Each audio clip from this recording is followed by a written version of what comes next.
अब आपने कई मूवीज के अंदर, कई फिल्मों के अंदर देखा हुआ है, फिल्म आई थी भाई ब्लू। उस फिल्म में जो एक्टर है भाई वो जॉन इब्राहिम है। और वो क्या करता है, वो समुद्र के अंदर जब छलांग लगाता है तो आपने उसके देखा हुआ है पीठ के ऊपर जो है एक सिलेंडर बंधा हुआ है, ठीक है। उस सिलेंडर से एक पाइप आई हुई है और उसके यहाँ पर लगी हुई है। देखा होगा भाई, कभी भी आप कोल्ड ड्रिंक खोलते हो, ड्यू खोलते हो, या फिर आप पेप्सी, कोई भी आप सॉफ्ट ड्रिंक पीते हो, तो जैसे आप उसके जो उसको ओपन करते हो तो आपने देखा उसके अंदर से बबल्स निकलते हैं।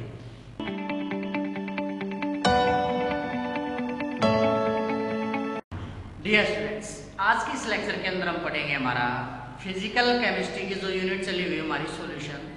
उसके अंदर हमारा एक बहुत ही इंपॉर्टेंट टॉपिक आता है और मोस्टली एग्जाम के अंदर उससे क्वेश्चन हमारा पूछ लिया जाता है, जिसके अंदर आता है हमारा स्कूबा डाइविंग यानी डीप सी डाइविंग, और दूसरा एक आ जाता है हमारा formation of bubbles in soft drinks. तो आज की इस लेक्चर के अंदर हम जो पढ़ेंगे मेनली इस टॉपिक को मैं आपको पहले 2 या 3 मिनट में एक बार समझा देता हूँ थियोरेटिकली होता क्या है इसके अंदर, फिर हम उसको एक्सप्लेन करेंगे कि अगर आपको एग्जाम में वो टॉपिक लिखना पड़ जाए तो आप उसको एग्जाम में कैसे लिखेंगे। तो सबसे पहले तो हमें एक लाग आना चाहिए। बेसिकली जो टॉपिक है ये है हमारा भाई, इसमें हम देखते हैं solubility of gas into liquid. ये जो टॉपिक है हमारा किसके ऊपर डिपेंड करता है, जब हम गैस को लेते हैं और किसके अंदर डिसॉल्व करते हैं, लिक्विड के अंदर किसी गैस को।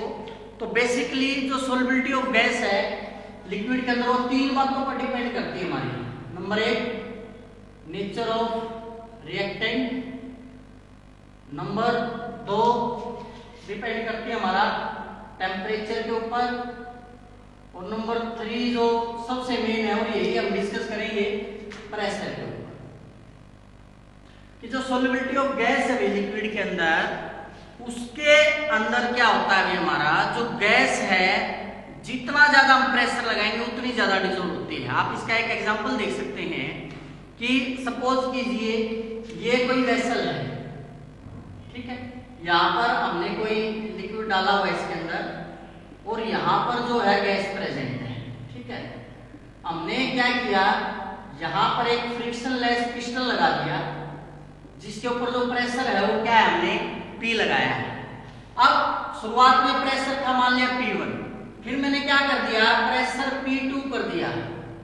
प्रेशर कितना कर दिया P2, मतलब प्रेशर को बढ़ा दिया मैंने। जब ये पिस्टन यहाँ से यहाँ आएगा, अब जब पिस्टन यहाँ पर है तो ये गैसेज यहाँ पर अवेलेबल थी। जैसे जैसे पिस्टन नीचे की तरफ आता जाएगा ये जो गैसेज हैं जो यहाँ पर प्रेजेंट है वो किसके अंदर डिसॉल्व होने स्टार्ट हो जाएंगी, लिक्विड के अंदर। अगर और पार्शियल प्रेशर लगा दूं इसके ऊपर P3, तब क्या हो जाएगी, और ज्यादा सोल्युबिलिटी हो जाएगी। बेसिकली प्रेशर का जो इफेक्ट है solubility of gas into liquid में, कोई भी जो गैस है लिक्विड के अंदर उतनी ज्यादा डिसॉल्व होगी जितना ज्यादा हम क्या बढ़ाते जाएंगे, प्रेशर बढ़ाते जाएंगे। और इसको स्पेशल नाम दिया गया हमारा हेनरीज लॉ। क्या बोलते हैं इसको, Henry's law, HENRY''S। Henry law क्या कहता है भाई, it states that amount of gas dissolved is directly proportional to pressure applied। मतलब जितना ज्यादा आप किसी भी सॉल्यूशन के अंदर प्रेशर अप्लाई करोगे तो जो अमाउंट ऑफ गैस डिसॉल्व होगी लिक्विड के अंदर उसकी अमाउंट भी लगातार क्या होगी, इंक्रीज होगी। ये हमारा क्या है, हेनरी लॉ क्या कहता है, इट स्टेट्स दैट, लिखने की जरूरत नहीं है आपको, amount of gas dissolve, amount of gas dissolved is directly proportional to pressure applied। कहने का मतलब क्या है, that is P directly proportional to M। amount of gas dissolved is M directly apply. कहने का मतलब क्या है भाई, M directly proportional to P, मतलब M क्या है हमारा अमाउंट ऑफ गैस डिसॉल्व, और P क्या है हमारा पार्शियल प्रेशर, ठीक है। जितना ज्यादा हम प्रेशर अप्लाई करेंगे, अब डायरेक्टली का साइन काटेंगे, हमारा Ks, इसको क्या बोला जाता है हमारा हेनरीज कांस्टेंट। क्लियर है। अब हम बात करते हैं इस लॉ के ऊपर बेस है भाई हमारा जो मोस्ट इंपोर्टेंट है भाई, जिसको हम बोलते हैं स्कूबा डाइविंग, या फिर इसको बोलते हैं भाई दूसरा नाम इसको दिया जाता है डीप सी डाइविंग। इसको मैं आपको एक बार समझा देता हूँ। बेसिकली इसके अंदर होता क्या है, अब आपने कई मूवीज के अंदर, कई फिल्मों के अंदर देखा हुआ है, एक फिल्म आई थी भाई ब्लू। उस फिल्म में जो एक्टर है भाई वो जॉन इब्राहिम है, और वो क्या करता है, वो समुद्र के अंदर जब छलांग लगाता है तो आपने उसके देखा हुआ है पीठ के ऊपर जो है एक सिलेंडर बंधा हुआ है, ठीक है। उस सिलेंडर से एक पाइप आई हुई है और उसके यहाँ पर लगी हुई है, ठीक है। बेसिकली जब वो सांस लेता है तो जो उसको जो ऑक्सीजन मिलती है वो उसको उस सिलेंडर से मिलती है। अब प्रोसेस क्या होता है, जैसे ही कोई गोताखोर समुद्र के अंदर छलांग लगाता है, अब जब मैं इसको यहां पे लिख लेता हूं एक बार, स्कूबा डाइविंग, स्कूबा डाइविंग और डीप सी डाइविंग। अब होता क्या है, जब वो छलांग लगाता है, मतलब छलांग लगाने से पहले जो जितना एटमॉस्फेयर प्रेशर है उतना इस सिलेंडर के ऊपर प्रेशर लग रहा है, ठीक है।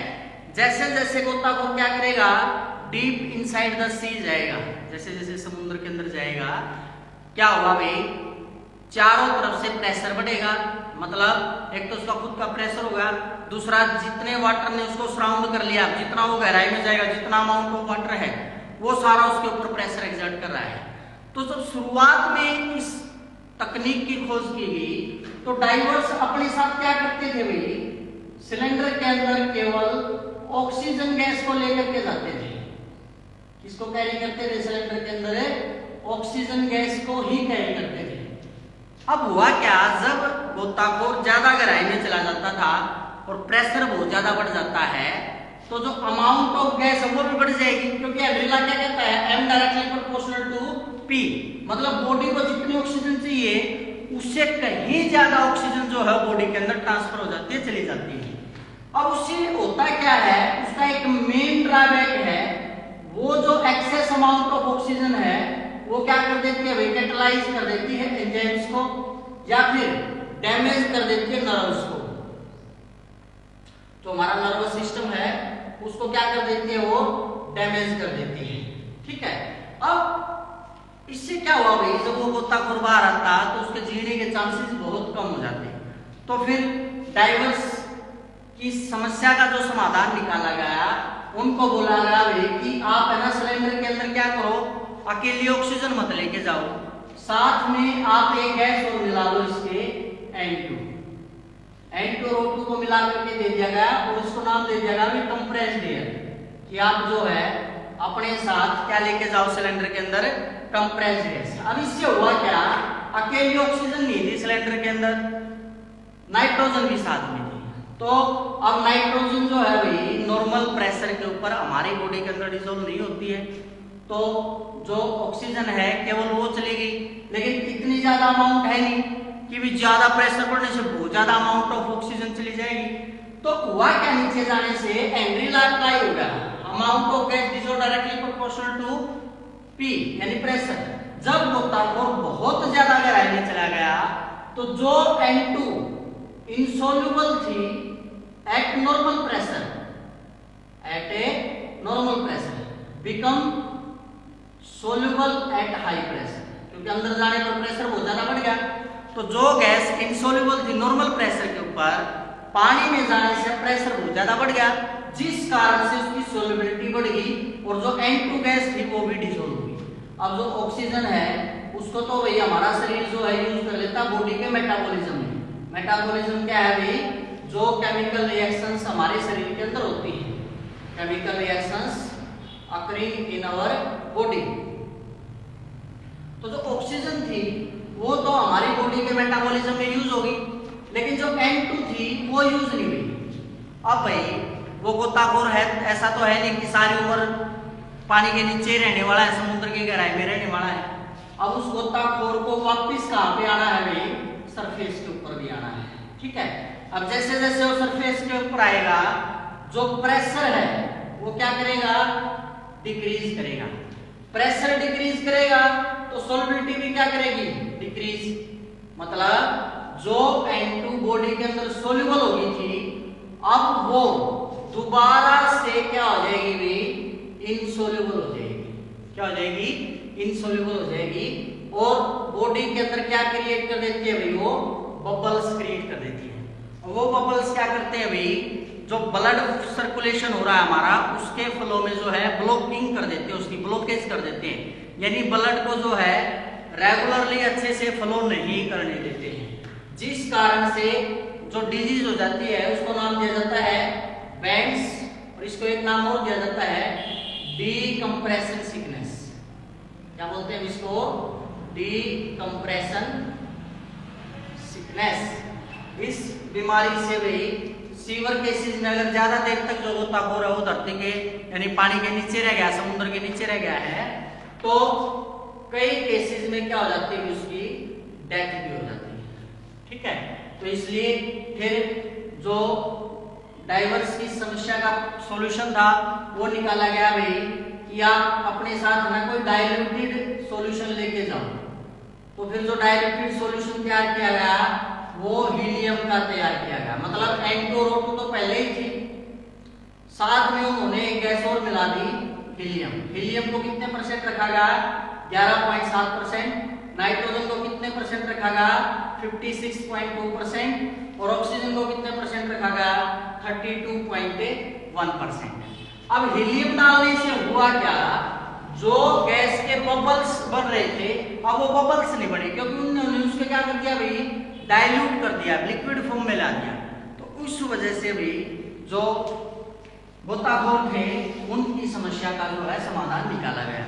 दूसरी जो इसकी मोर इम्पोर्टेंट जो है, जो हमारे सॉफ्ट ड्रिंक्स बनते हैं भाई, क्या है, in production of A soft drink.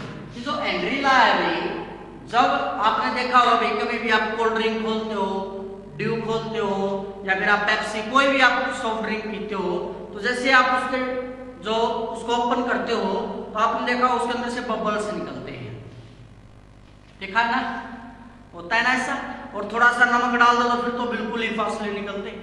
तो एक्चुअल में होता क्या है, जब उन बोतल्स को पैक किया जाता है तो उनको 4 एटमॉस्फेयर प्रेशर के ऊपर पैक किया जाता है बोतल के अंदर। जैसे ही हम बोतल को क्या करते हैं, ओपन करते हैं, तो जो प्रेशर होके जाता है एक्सटर्नल 1 एटमॉस्फेयर, तो जितनी अमाउंट ऑफ गैस डिसॉल्व थी 4 एटमॉस्फेयर के वो एकदम से क्या हो जाएगा, प्रेशर डिक्रीज तो अमाउंट ऑफ गैस डिक्रीज, और वो गैस फिर किस फॉर्म में निकलती है भाई, बबल्स की फॉर्म में निकलती है। तो इस प्रकार से भी जो सॉफ्ट ड्रिंक्स है उनको पैक किया जाता है। तीसरी जो इसकी मोर इम्पोर्टेंट है भाई, एट हाई एल्टीट्यूड और माउंटेन, कि आप जब आप कहीं पे भी ऊंचे पहाड़ पर्वत या फिर भाई कहीं ऊंची घाटी के ऊपर जाते हो, तो आपने देखा होगा जब हम यहाँ से जाते हैं भाई तो हम थक बहुत जल्दी जाते हैं, जबकि जो वहां पर रहने वाले जो लोग हैं भाई वो इतनी जल्दी नहीं थकते हैं। तो उसका रीजन क्या है भाई, जैसे जैसे हम हाई एल्टीट्यूड या माउंटेन की तरफ जाते हैं, हाई एल्टीट्यूड या माउंटेन के ऊपर जो प्रेशर है भाई वो क्या करता है, डिक्रीज करता है। प्रेशर डिक्रीज करेगा तो सोल्युबिलिटी भी क्या करेगी भाई, डिक्रीज करेगी।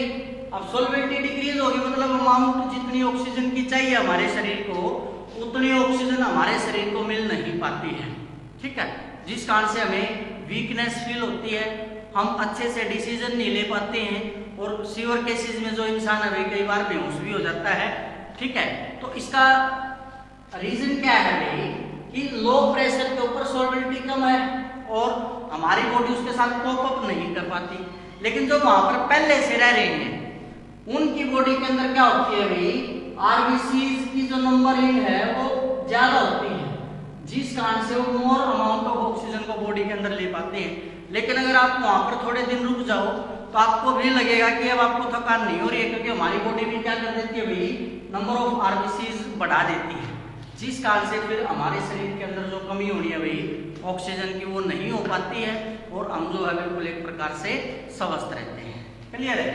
और फोर्थ इसकी एप्लीकेशन आती है भाई इन फंक्शनिंग ऑफ लंग्स, ये जो फेफड़े है भाई वो भी हमारे इसी प्रिंसिपल के ऊपर काम करते हैं। जब हमारी बॉडी के अंदर CO2 की अमाउंट ज्यादा हो जाती है वो एक्सक्रीट कर दी जाती है और फिर हम इनहेल कर देते हैं भाई ऑक्सीजन को, फिर वो ऑक्सीजन बॉडी पार्ट्स तक डिफ्यूज कर दी जाती है, पहुंचा दी जाती है, फिर डिफरेंट पार्ट्स से CO2 कलेक्ट की जाती है, फिर एक्सहेल कर दी जाती है, बाहर निकाल दी जाती है।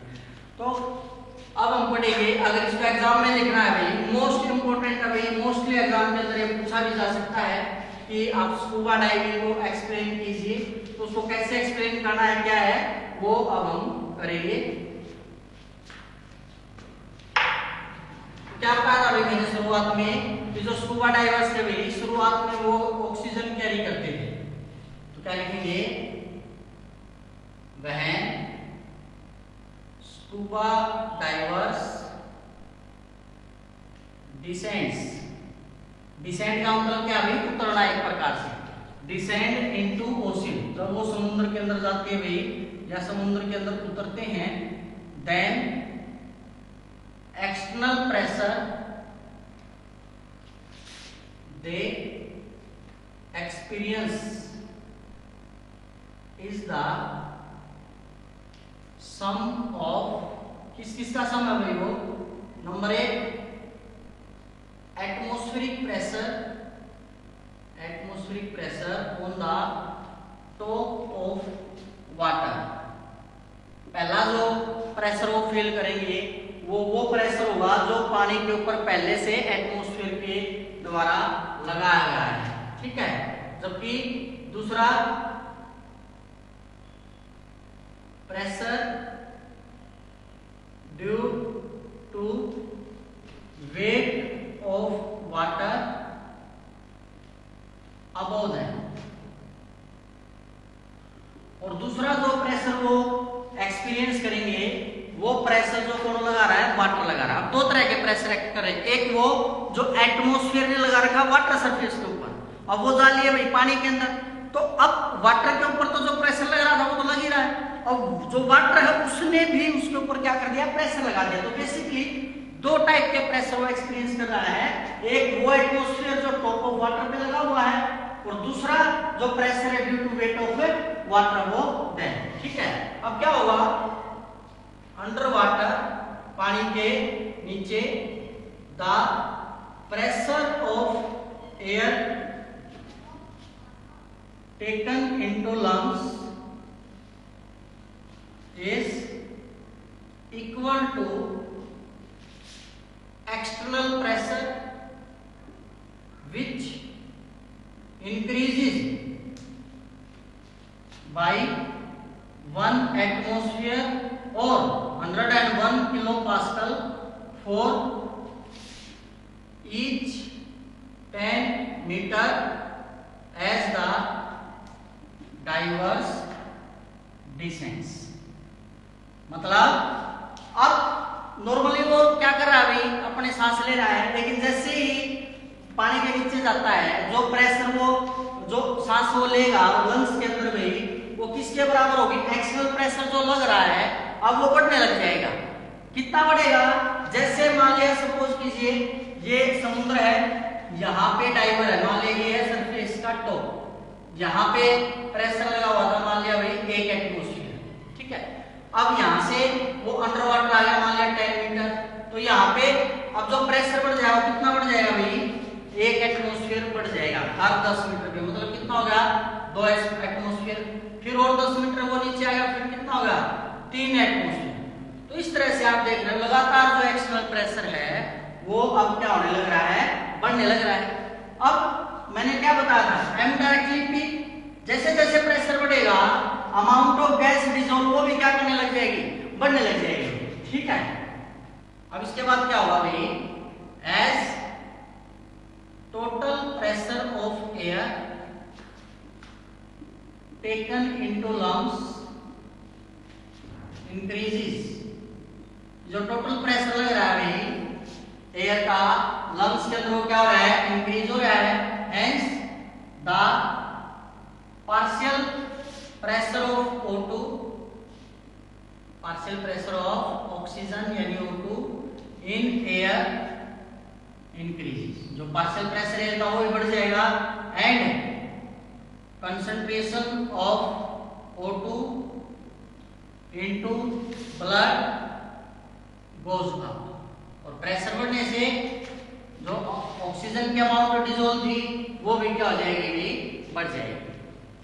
If two much amount of O2, अगर बहुत ज्यादा जो ऑक्सीजन है वो ले ली जाएगी, too much amount of O2 is taken up into blood, then excess of oxygen occur, तो क्या हो जाएगी बॉडी के अंदर एक्सेस ऑफ ऑक्सीजन अक्कर, बहुत ज्यादा बॉडी के अंदर क्या हो जाएगी भाई, ऑक्सीजन हो जाएगी। उससे क्या होगा, विच कैन ऑक्सीडाइज एंजाइम्स, जो एंजाइम्स को क्या कर देगी, ऑक्सीडाइज कर देगी, and other chemical damage occur, other chemical damage occur, it में आल्सो डैमेज नर्वस सिस्टम, और ये क्या कर सकती है भाई, नर्वस सिस्टम को भी जो है क्या कर सकती है, डैमेज कर सकती है। ठीक है, अब बहुत सारे केसेस में क्या होता है भाई, एंजाइम का ऑक्सीडाइजेशन हो गया, ऑक्सीडाइज हो गए, या फिर कोई केमिकल डैमेज हो गया, या फिर नर्वस सिस्टम हो गया। लेकिन अगर बहुत ज्यादा प्रेशर बढ़ जाए, जो गोताखोर बहुत गहराई तक चला जाए, तो वो जो है कोमा में भी जा सकता है और उसकी डेथ भी हो सकती है। तो क्या लिखेंगे, इन मैनी केसेस इट में लीड टू कोमा और डेथ, उसकी क्या हो सकती है भाई, कोमा में भी चला जा सकता है। इसलिए कार्बस क्या करते हैं, commonly used mixture of gases in which percentage of O2 is lower than the air। तो डाइवर्सिस का समाधान क्या निकालते हैं भाई, वो अपने साथ क्या ले जाते हैं, मिक्सचर ऑफ गैस, जिसमें जो ऑक्सीजन की परसेंटेज है वो कम होती है, जितनी परसेंटेज कितनी हमारी एयर के अंदर। तो ये इसका समाधान है। लेकिन भाई ये भी इसका प्रॉपर सॉल्यूशन नहीं है, फिर भी कुछ दूसरी प्रॉब्लम्स भी रह जाती हैं। ठीक है, अगर वो जैसे मैंने आपको बताया ना भाई, जब वो नाइट्रोजन लेकर के जाती हैं तो उनको क्या हो जाता है, डीकंप्रेशन सिकनेस या बैंड्स हो जाती है। तो उसका क्या इलाज निकाला गया, आगे क्या है हमारा, there are other problems also associated with there are other problems also associated with scuba diving which faced by divers। कि केवल यही प्रॉब्लम नहीं है जो स्कूबा डाइवर्स फेस करते हैं, कुछ और प्रॉब्लम्स है जो स्कूबा डाइवर्स के द्वारा फेस की जाती है। तो क्या प्रॉब्लम फेस करती हैं, as they go deep into the C,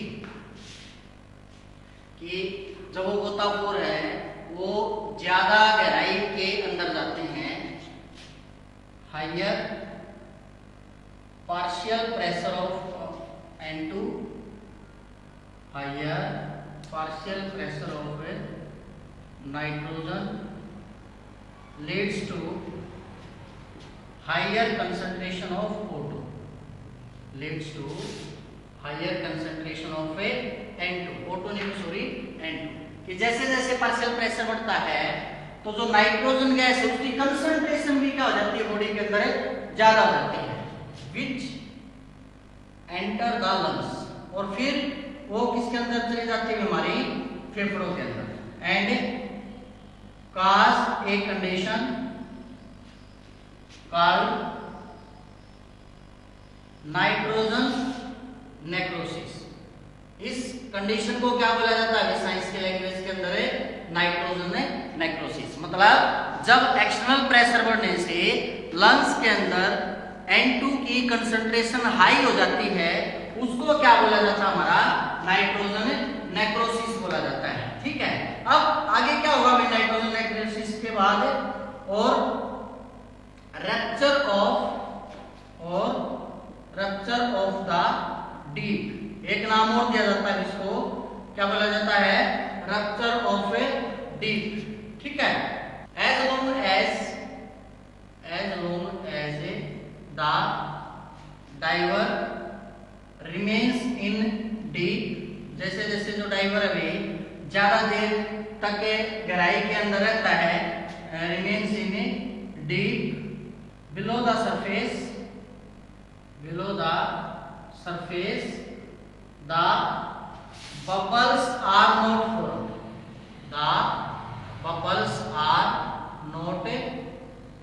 form, मतलब जब तक गोताखोर नीचे पानी के अंदर रहता है भाई किसी भी प्रकार के जो बबल्स हैं उनकी फॉर्मेशन नहीं होती है। क्यों भाई?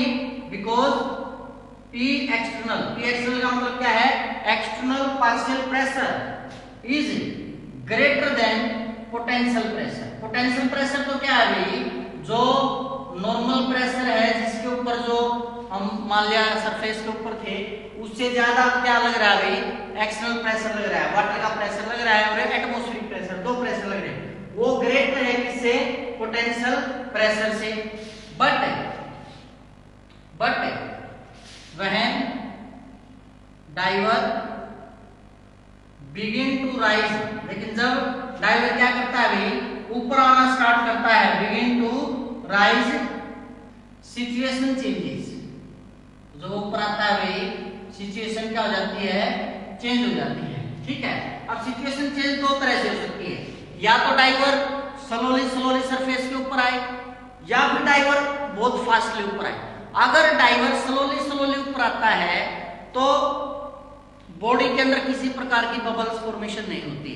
लेकिन सपोज करो भाई डाइवर्स के ऊपर किसी शार्क ने हमला कर दिया, किसी और मछली ने हमला कर दिया, या फिर कोई और जानवर आ गया और डाइवर को एकदम से सरफेस के ऊपर आना पड़ जाए भाई, तब उसको बहुत ज्यादा दिक्कत होती है, डीकंप्रेशन सिकनेस या उसको बैंड्स बोलते हैं। ठीक है, तो सिचुएशन चेंज हो जाती है भाई, तो वो सिचुएशन मैंने आपको बताया दो तरह से चेंज हो सकती है। ठीक है, पहला भाई इफ डाइवर्स राइजेस स्लोली, अगर डाइवर क्या करता है भाई आराम से ऊपर आता है, नो बबल्स आर फॉर्म, क्या नहीं बनते, कोई भी बबल्स नहीं बनते। अब रीजन क्या है भाई,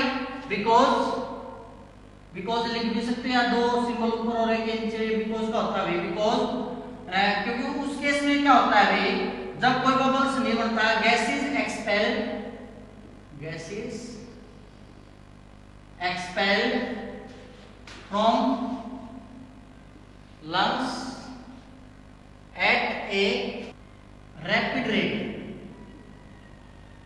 जो गैस है भाई बहुत तेजी से क्या हो जाती है भाई, वो लंग्स से बाहर निकल जाती है, इनफ रैपिड रेट या rapid enough to keep the potential pressure, to keep the of bubbles below the potential pressure, और वो क्या रख देती है भाई उसका जो प्रेशर है बिलो पोटेंशियल प्रेशर रह जाता है, जिस कारण से जो गैस है वो तेजी से बाहर निकल जाती है। लेकिन दिक्कत क्या आती है, but if diverse raises fastly, अगर डाइवर क्या करता है भाई बहुत तेजी से आता है, या फिर क्या बोल सकता हूं मैं रैपिडली आता है इनफ,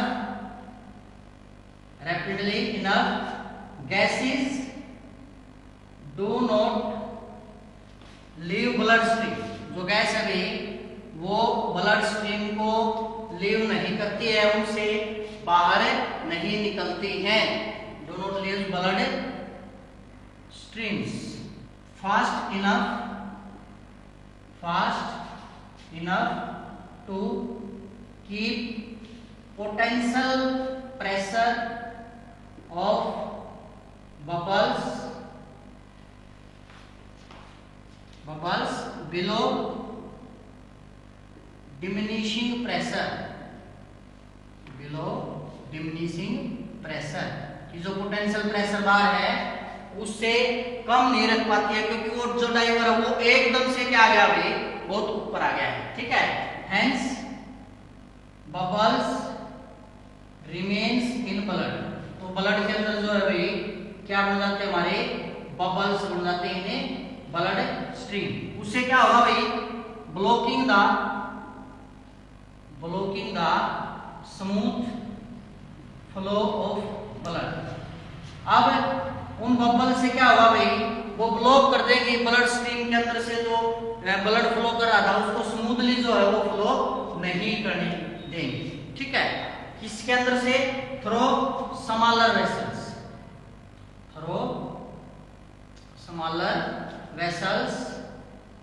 which cause सीवर मतलब बहुत ज्यादा pain, muscle pain and joint pain, तो उस इंसान को क्या हो जाता है भाई, सीरियस मसल पेन होगा या फिर ज्वाइंट पेन होगा, as well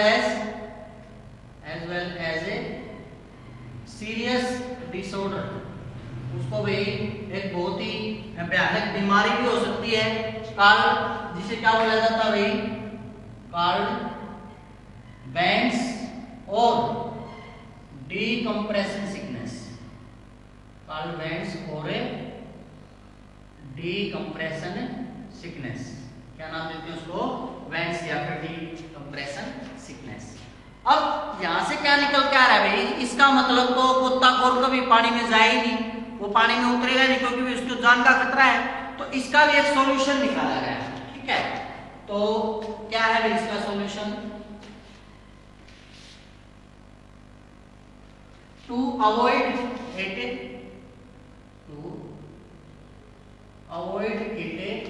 A diluted helium solution is used.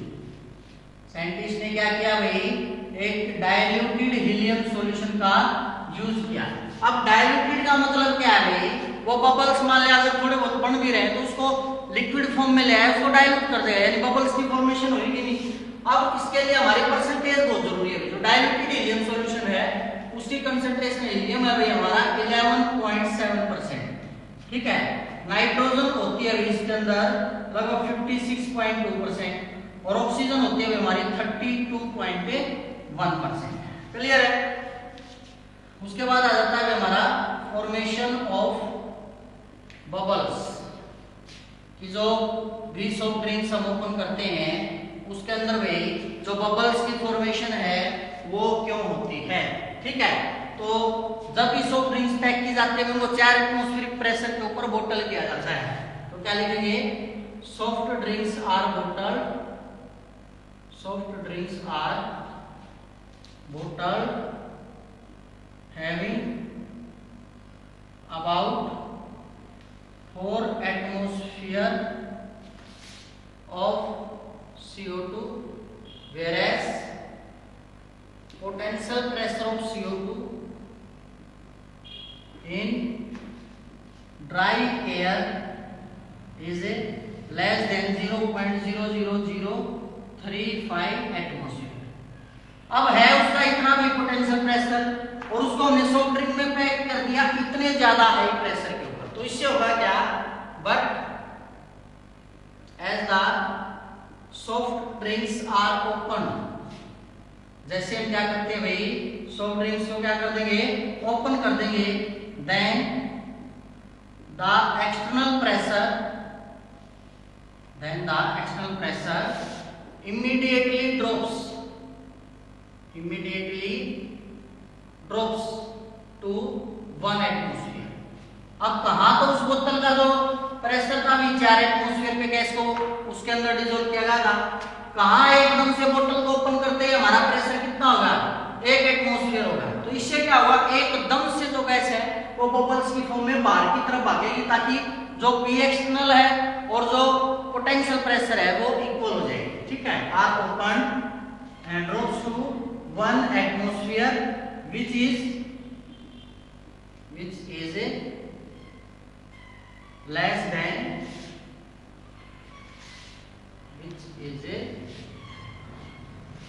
less than the potential pressure, which is less than the potential pressure of bubbles and hence form bubbles। तो इस वजह से वो किसकी फॉर्मेशन करता है भाई, बबल्स की फॉर्मेशन करते हैं। क्लियर है? तो आज के लेक्चर के अंदर इतना ही हमारा। Thank you.